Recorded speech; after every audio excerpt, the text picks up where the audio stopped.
எல்லோருக்கும் வணக்கம். இது உங்கள் ஸ்டடி வித் எஃப் சேனல். நம்ம இந்த வீடியோவில் ஜூலை 9ஆம் தேதிக்கான கரண்ட் அஃபேர்ஸ் பார்க்க போகிறோம். ஸோ ஸ்டார்ட் பண்ணலாம். முதல் கேள்வி, 3 புதிய குற்றவியல் சட்டங்களில் திருத்தங்கள் மேற்கொள்ள யாருடைய தலைமையிலான ஒரு நபர் குழுவை தமிழக அரசு அமைத்துள்ளது? Answer M Satyanarayanan. So M Satyanarayanan அவர்கள் தலைமையில தான் இப்போ தமிழக அரசு, அதாவது தமிழக முதலமைச்சர் மு.க. ஸ்டாலின் அவர்கள் பார்த்தீங்கன்னா ஒரு நபர் குழு அமைச்சிருக்காங்க. ஸோ இந்த குழு எதுக்காக அப்படின்னா, இப்போ ரீசெண்டாக பார்த்தீங்கன்னா மத்திய அரசு இயற்றிய 3 புதிய குற்றவியல் சட்டங்கள் நடைமுறைக்கு வந்தது ஜூலை 1 தேதி. ஸோ இந்த 3 புதிய குற்றவியல் சட்டங்கள்ல மாநில அளவில் என்னென்ன திருத்தங்கள்லாம் மேற்கொள்ளலாம், மாநில அளவில் நம்ம செயல்படுத்துறதுக்கு என்னென்ன திருத்தங்கள் இந்த சட்டங்கள்ல நம்ம மேற்கொள்ள முடியும் அப்படிங்கிறது தொடர்பாக ஆய்வு செய்யறதுக்காக தான் இந்த எம் சத்யநாராயணன் அவர்கள் தலைமையில இந்த ஒரு நபர் குழுவானது அமைக்கப்பட்டிருக்கு. நம்ம ஏற்கனவே பார்த்திருப்போம் 3 புதிய குற்றவியல் சட்டங்கள் பத்தி. அதாவது ஆங்கிலேயர் காலத்துல கொண்டு வரப்பட்ட 3 பழைய குற்றவியல் சட்டங்களுக்கு மாற்றாக தான் 3 புதிய குற்றவியல் சட்டங்கள் இயற்றப்பட்டு இப்போ ஜூலை 1 தேதி அது நடைமுறைக்கு வந்திருக்கு. ஸோ அது என்னென்ன அப்படின்னு சொல்லிட்டு பார்க்கலாம். ஸோ பார்த்தீங்கன்னா இந்திய தண்டனை சட்டம், இந்திய குற்றவியல் நடைமுறை சட்டம், இந்திய சாட்சியங்கள் சட்டம், இந்த 3 சட்டங்களுக்கு மாற்றாக தான் இந்த 3 புதிய சட்டங்கள் இயற்றப்பட்டது. என்ன அப்படின்னு பார்த்தீங்கன்னா, பாரதிய நியாய சன்ஹிதா அப்படிங்கிறது இந்திய தண்டனை சட்டத்துக்கு மாற்றாக இயற்றப்பட்டது. அடுத்து பாரதிய நாகரிக் சுரக்ஷா சன்ஹிதா அப்படிங்கிறது இந்திய குற்றவியல் நடைமுறை சட்டத்துக்கு மாற்றாக இயற்றப்பட்டது. பாரதிய சாட்சிய அதிநியம் அப்படிங்கிறது பாத்தீங்கன்னா இந்திய சாட்சியங்கள் சட்டத்துக்கு மாற்றாக இயற்றப்பட்டது. இந்த 3 சட்டமும், இந்த 3 புதிய குற்றவியல் சட்டங்களும் ஜூலை 1 தேதி நடைமுறைக்கு வந்திருக்குன்னு சொல்லிட்டு நம்ம பார்த்திருப்போம். ஸோ இந்த 3 புதிய குற்றவியல் நடைமுறை சட்டங்கள்ல மாநில அளவில் என்னென்ன திருத்தங்கள் மேற்கொள்ளலாம், அதாவது பார்த்தீங்கன்னா இப்போ பெயர்மை இந்த மாநில அளவில் பயன்படுத்துறதுக்காக இந்த 3 புதிய குற்றவியல் சட்டங்களோட பெயரை மாத்துறதுலேருந்து என்னென்னலாம் மாற்றலாம் அப்படிங்கிறதுக்காக தான் ஒரு நபர் குழுவை இப்போ அமைச்சிருக்காங்க. ஸோ இந்த ஒரு நபர் குழு யாருடைய தலைமையில் அமைக்கப்பட்டிருக்கு அப்படின்னா எம் சத்யநாராயணன் அவர்கள் தலைமையில். ஸோ இவர் சென்னை உயர்நீதிமன்றத்துடைய ஓய்வு பெற்ற நீதிபதி. யாரு? எம் சத்யநாராயணன் அவர்கள் தலைமையில தான் இந்த குழு அமைக்கப்பட்டிருக்கு. ஸோ இந்த குழு பார்த்தீங்கன்னா 1 மாத காலத்துக்குள்ள அவங்களுடைய அறிக்கையை சமர்ப்பிப்பாங்க அப்படின்னு சொல்லிட்டு தெரிவிச்சிருக்காங்க. இரண்டாவது கேள்வி, எலிசா டி அண்டா மட்ராசோ கீழ்கண்ட எந்த அமைப்பின் தலைவராக பொறுப்பேற்றுள்ளார்? ஆன்சர் ஆப்ஷன் சி, FATF, அதாவது ஃபினான்ஷியல் ஆக்ஷன் டாஸ்க் ஃபோர்ஸ் அப்படிங்கிறதா இதோடைய ஃபுல் ஃபார்ம். இந்த FATF அமைப்புடைய தலைவராக தான் இப்போ மெக்சிகோ நாட்டை சேர்ந்த எலிசா டி அண்டா மட்ராசோ என்பவங்க பொறுப்பேற்றிருக்காங்க. ஸோ ஃபர்ஸ்ட் இந்த ஃபினான்ஷியல் ஆக்ஷன் டாஸ்க் ஃபோர்ஸ் பற்றி பார்க்கலாம். தமிழில் நிதி நடவடிக்கை பணிக்குழு. ஸோ இதோட செயல்பாடு என்ன அப்படின்னு கேட்டிங்கன்னா, இப்போ இந்த குழு இப்போ பயங்கரவாதம் இருக்குது, இல்லை உலக அளவில் பண மோசடி ஒரு நாடு செய்யுது, உலக அளவில் பண மோசடி செய்யுது, இல்லைன்னா அந்த நாட்டில் பயங்கரவாதம் இருக்குது அப்படின்னா அந்த நாடுகளை பார்த்தீங்கன்னா இந்த FATF கருப்பு பட்டியல் இல்லைன்னா கிரே பட்டியலில் சேர்ப்பாங்க. ஸோ எதுக்காக இந்த பட்டியலில் சேர்க்கப்படுறாங்க அப்படின்னா, இப்போ கருப்பு பட்டியலில் ஒரு நாடு சேர்க்கப்பட்டது, ஒரு நாட்டில் பயங்கரவாதம் இருக்குது, அதனால அந்த நாடு கருப்பு பட்டியலில் சேர்க்கப்படுது அப்படின்னா அந்த நாட்டுக்கான கிடைக்கக்கூடிய நிதி முடங்கும். இப்போ அந்த நாடு அதாவது வெளிநாடுகள்லேருந்தோ இல்லைன்னா வங்கிகள்லேருந்தோ, உலக வங்கி இந்த மாதிரி வங்கிகள்லேருந்தோ கடனுதவி பெறணும் அப்படின்னா இது கருப்பு பட்டியலில் இருக்கக்கூடாது. கருப்பு பட்டியலில் இருந்தால் அந்த கடனுதவி பெறது ரொம்ப கஷ்டமாயிரும். ஸோ அந்த நடவடிக்கையை செய்யக்கூடியதான் ஃபினான்ஷியல் ஆக்ஷன் டாஸ்க் ஃபோர்ஸ். உலகளாவிய பண மோசடி மற்றும் பயங்கரவாத நிதி கண்காணிப்பு அமைப்பு தான் இந்த ஃபினான்ஷியல் ஆக்ஷன் டாஸ்க் ஃபோர்ஸ் அப்படிங்கிறது. ஷார்ட்டாக FATF அப்படின்னு சொல்லிட்டு சொல்லுவோம். ஸோ இதோட ஹெட் குவார்ட்டர் எங்கே இருக்குது அப்படின்னு கேட்டிங்கன்னா, இதோட ஹெட் குவார்ட்டர் பிரான்ஸ் நாட்டின் பாரிஸில் இருக்குது. இது எப்போ தொடங்கப்பட்டது அப்படின்னா 1989ஆம் ஆண்டு ஜூலை மாதம் தொடங்கப்பட்டிருக்கு. இப்போ இந்த FATF உடைய தலைவராக பார்த்தீங்கன்னா மெக்சிகோவை சேர்ந்த எலிசா டி அண்டா மட்ரோசா நியமிக்கப்பட்டிருக்காங்க. ஸோ இவங்க 2 ஆண்டுகளுக்கு இந்த பொறுப்பில் இருப்பாங்க. இப்போ பொறுப்பேற்றிருக்காங்க. இந்த ஜூலைலேருந்து அடுத்த 2026ஆம் ஆண்டு ஜூன் மாதம் வரைக்கும் இந்த பொறுப்பில் இவங்க இருப்பாங்க, எலிசா டி அண்டா மட்ராசோ என்பவங்க. மூன்றாவது கேள்வி, பிரிட்டிஷ் கிராண்ட் பிரீ ரேஸில் சாம்பியன் பட்டம் வென்றவர் யார்?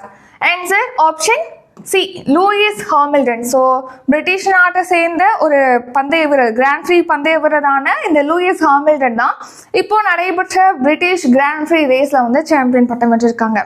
ஸோ லூயிஸ் ஹாமில்டன் பிரிட்டன் நாட்டை சேர்ந்தவர் தான். ஸோ அவர் பார்த்தீங்கன்னா இப்போ பிரிட்டிஷ் கிராண்ட் ஃப்ரீ ரேஸ் வந்து இப்போ நடைபெற்றது இந்த வருஷத்துக்கான போட்டி. ஸோ இந்த ரேஸில் பார்த்தீங்கன்னா வெற்றி பெற்றிருக்காரு, முதல் இடத்தை பிடிச்சிருக்காரு. ஸோ இந்த லூயிஸ் ஹாமில்டன் என்பவர் வந்து மெர்சிடஸ் பந்தய வீரர். அடுத்து இதில் 2ஆம் இடம் பிடித்தவர் யார் அப்படின்னா மேக்ஸ் வெஸ்டாப்பன். நம்ம அடிக்கடி பார்த்தீங்கன்னா நிறைய ரேஸில் வந்து வின் பண்ணதா சொல்லி நம்ம மேக்ஸ் வெஸ்டாப்பன் தான் பார்த்துருப்போம். இந்த போட்டியில் இவர் வந்து 2வது இடத்தை பிடிச்சிருக்காரு. இவர் நெதர்லாந்து நாட்டை சேர்ந்த வீரர், ரெட்புல் பந்தய வீரர், ரெட்புல் டிரைவர். அடுத்து லாண்டோ நோரிஸ். ஸோ இவர் வந்து 3வது இடத்தை பிடிச்சிருக்காரு. இவரும் பிரிட்டன் நாட்டை சேர்ந்த வீரர் தான். ஸோ இவர் வந்து மெக்லாரன் பந்தய வீரர், 3வது இடத்தை பிடிச்சிருக்காரு. 4வது கேள்வி, மகளிர் இடஒதுக்கீடு சட்டம் எந்த ஆண்டு அமலுக்கு வருகிறது? ஆன்சர் ஆப்ஷன் ஏ 2029ஆம் ஆண்டு. ஸோ மகளிர் இடஒதுக்கீடு சட்டம் அப்படிங்கிறது பார்த்தீங்கன்னா கடந்த ஆண்டு வந்து நாடாளுமன்றத்தில் நிறைவேற்றப்பட்டது, நம்ம எல்லாருமே பார்த்துருப்போம்.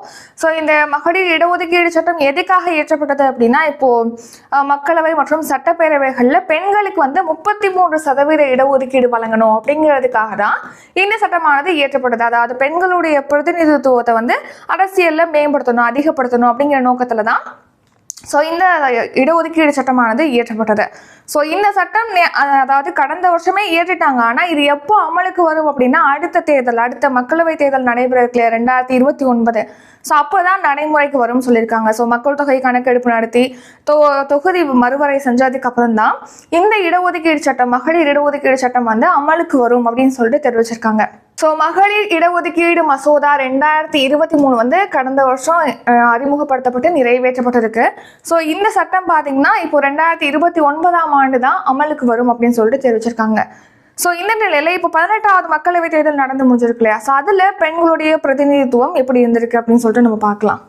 ஸோ மொத்த வாக்காளர்கள் இந்த 18வது மக்களவை தேர்தலில் வந்து வாக்களிக்கிறதுக்கு தகுதி பெற்ற மொத்த வாக்காளர்களுடைய எண்ணிக்கை எவ்வளோ அப்படின்னா 96.8 கோடி பேர். இதில் வந்து பெண்கள் மட்டும் எத்தனை பேர் அப்படின்னு கேட்டிங்கன்னா 47.15 கோடி பேர். அதாவது மொத்த வாக்காளர்களில் 48.7% பேர் வந்து பெண்கள் தான். இதே மாதிரி டிரான்ஸ்ஜெண்டர் திருநங்கைகள் எத்தனை பேர் அப்படின்னு கேட்டிங்கன்னா 48,044 பேர் வந்து வாக்களிக்கிறதுக்கு தகுதி பெற்றிருந்தாங்க, அவங்க ஓட் பண்ணலாம்.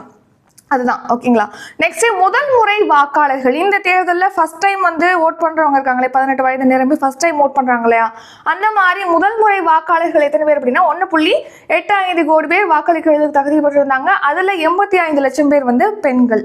ஸோ இப்படி இருக்கும்போது எத்தனை பேர் வாக்களிச்சிருக்காங்க? மொத்த வாக்காளர்கள் 96.8 கோடி பேர்னு சொல்லி பார்த்தோம் தகுதி பெற்ற வாக்காளர்கள். ஆனால் அந்த தேர்தலில் எத்தனை பேர் வந்து வாக்களிச்சிருக்காங்க அப்படின்னா 64.2 கோடி மக்கள் தான் வாக்களிச்சிருக்காங்க. இதுல பெண்கள் எத்தனை பேர் அப்படின்னா 31.2 கோடி பெண்கள் வந்து வாக்களிச்சிருக்காங்க. ஸோ இந்த தேர்தல் பார்த்தீங்கன்னா 7 கட்டங்களாக நடைபெற்றது. ஸோ லாஸ்ட் இயர், அதாவது இந்த வருஷம் ஏப்ரல் 19 ஜூன் 1 வரைக்கும் இந்த 18வது மக்களவை தேர்தல் 7 கட்டங்களாக நடைபெற்றது.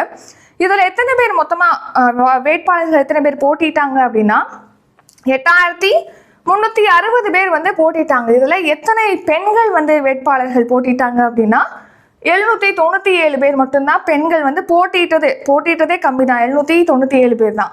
ஸோ இது வந்து மொத்த வேட்பாளர்களோட பார்க்கும்போது 9.5% மட்டும்தான் போட்டிட்டு இருக்காங்க. அதில் நம்ம தமிழகத்திலேருந்து எத்தனை பெண் வேட்பாளர்கள் போட்டிட்டாங்க அப்படின்னா 76 பெண்கள், அதாவது 8% பேர் மட்டும்தான் போட்டிட்டாங்க. ஸோ இதில் எத்தனை பேர் வெற்றி பெற்றாங்க? மொத்தமாக 797 பேர் வந்து வேட்பாளர்கள் போட்டிட்டாங்க, பெண் வேட்பாளர்கள். அதில் எத்தனை பேர் வெற்றி பெற்றாங்க அப்படின்னா 74 பேர் தான் வெற்றி பெற்றாங்க. அதாவது இதோட ஒப்பிடும்போது 9.3% பேர் மட்டும்தான் வெற்றி பெற்றிருக்காங்க இந்த தேர்தலில். ஸோ பெண்களோட பிரதிநிதித்துவம் அப்படிங்கிறது பார்த்தீங்கன்னா 13.63% இருக்கு. 543 தொகுதிகளுக்கு தேர்தல் நடைபெற்றது. அதில் 74 பேர் தான் வெற்றி பெற்றிருக்காங்க வேட்பாளர்கள் பெண்கள்ல. ஸோ அப்போ அவங்களுடைய பிரதிநிதித்துவம் பார்த்தீங்கன்னா 13.63% தான் பதிவாயிருக்கு. ஸோ குறைஞ்சிருக்கு. ஸோ அதுக்கு முன்னாடி பார்த்தீங்கன்னா 78 பேர் வந்து அதுக்கு முந்தைய தேர்தலில் தேர்வு செய்யப்பட்டிருந்தாங்க. இந்த தேர்தலில் வந்து 74 பேராக குறைஞ்சிருக்கு.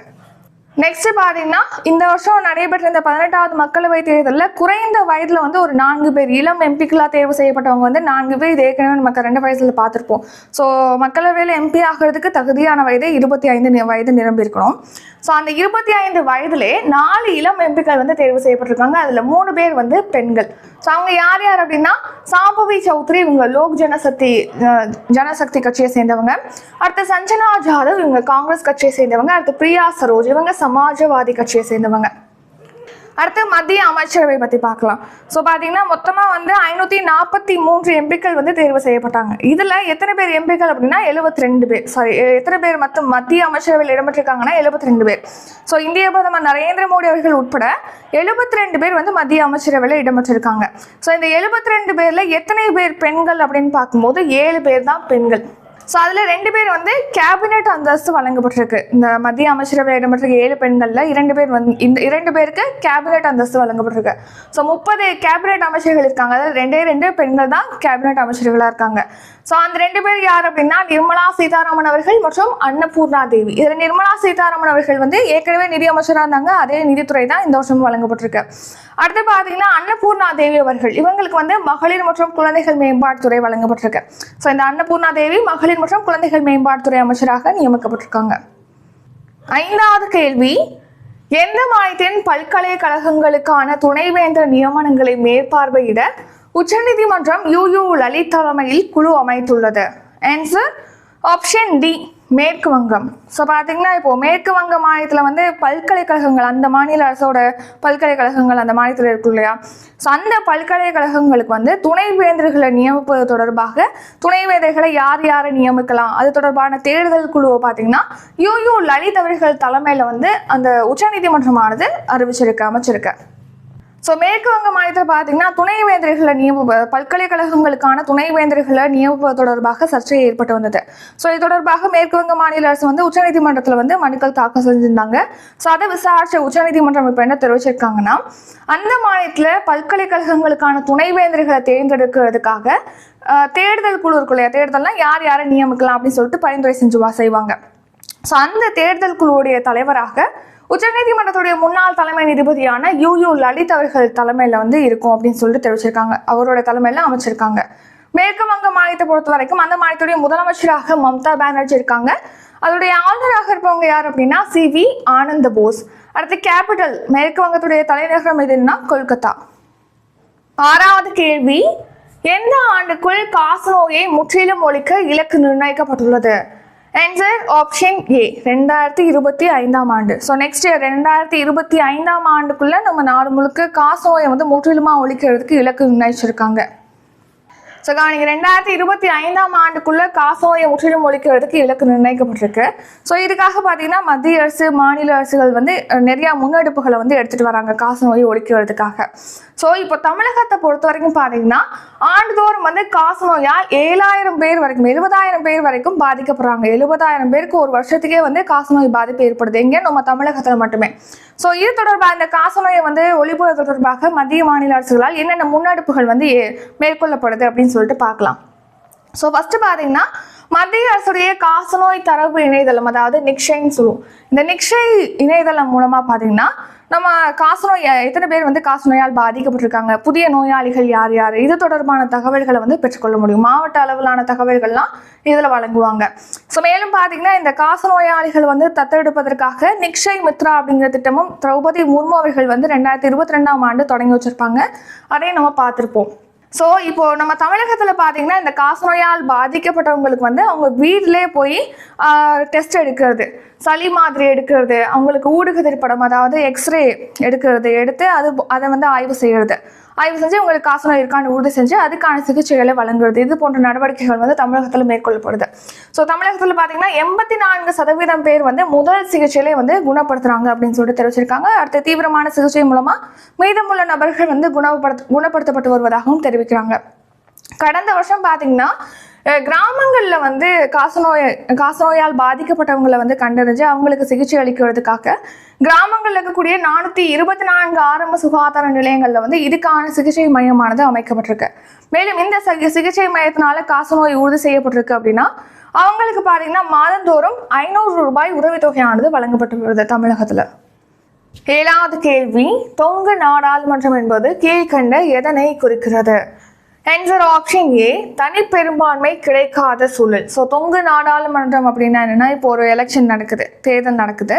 ஸோ அந்த தேர்தலில் பார்த்தீங்கன்னா எந்த கட்சிக்கோ அல்லது எந்த ஒரு கூட்டணிக்கோ தனிப்பெரும்பான்மை கிடைக்காத சூழலை குறிக்கிறதா இந்த தொங்கு நாடாளுமன்றம் அப்படிங்கிறது.